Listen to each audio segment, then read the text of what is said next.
विदर्भ दर्पण न्यूजचा महाकव्हरेज पारवे विरुद्ध बर्वे। रामटेक मतदारसंघात विदर्भ दर्पण न्यूज आपला सर्वे प्रत्येक खेड्यापाड्यात तालुका स्तरावर जाऊन घेत आहे।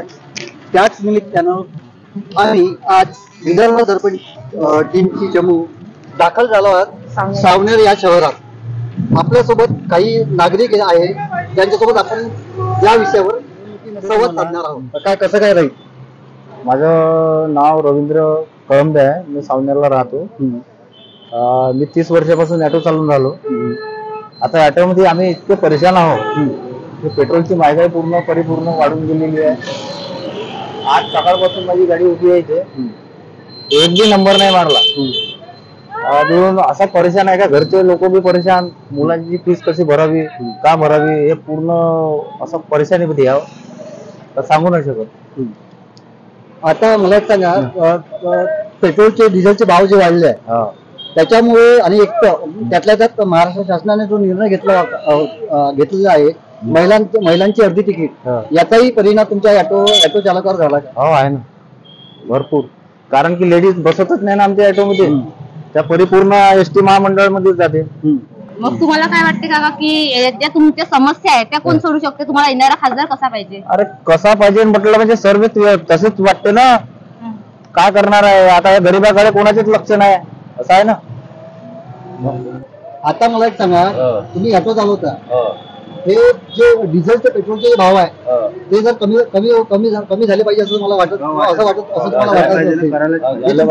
आणि ही जी लेडीज करता जे बंद केली अर्धी तिकीट, याच्या करता नाही करता एखादी शाळेकडची जे काही मुलं आहे त्याची पूर्ण हे करणं वापस करायला लेडीजची करण्यात काही मजा नाही। त्याच्यापेक्षा सरकारी जे काम करणार आहे, सरकार नोकरी आहे, त्याचा फायदा जास्तीत जास्त ते लोक घेतात। तुझ्यासोबत आहे आपलं नाव काका? माझं नाव सुभाष श्रावणजी नोरोलिया, मी एक समाजसेवक आहे। आज मला तर कोणत्याच सरकारवर भरोसा नाही आहे, कारण की जे सरकार येऊन सर्व जनतेलाच लुटून राहिली, असं एकही सरकार नाही आहे। सरकारमध्ये कोणतीही सरकार आहे, काँग्रेस राह, बीजेपी राह, राष्ट्रवादी राह, आता कोणत्याही सरकारला माणूस निवडून आला, समजा काँग्रेसचा माणूस निवडून आला तो बीजेपीत चालला जातो, ते जनतेचे होत असेच वाया जातात। शेतकऱ्याच्या समस्या आहे किंवा ज्या शेतकऱ्याच्या समस्या आहे याला कोण मिटवू शकते? म्हणजे काय हवा वाटते, येणारा खासदार कसा असेल? मी तो म्हणतो का आता कोणतेही खासदार सर्व आपल्या घर भरासाठी निवडणूक लढतात, कधी एकही खासदार नाही, आमदार नाही, कोणी मंत्री नाही, संत्री नाही, सर्व आपला आपला घर भरासाठी निवडणूक लढून राहिले।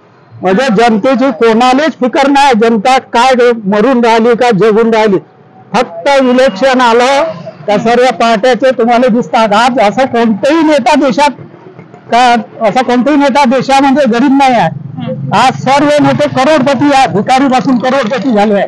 सिलेंडरच्या योजना किंवा शेतकऱ्याच्या योजना ज्या आज मोदी सरकारने काढल्या आहे, ते येणारा खासदार जो शिवसेना गटाकडून आहे राजू पारवे आणि काँग्रेस कडून आहे जो बर्वे, तर त्यांच्याबद्दल काय सांगाल तुम्ही?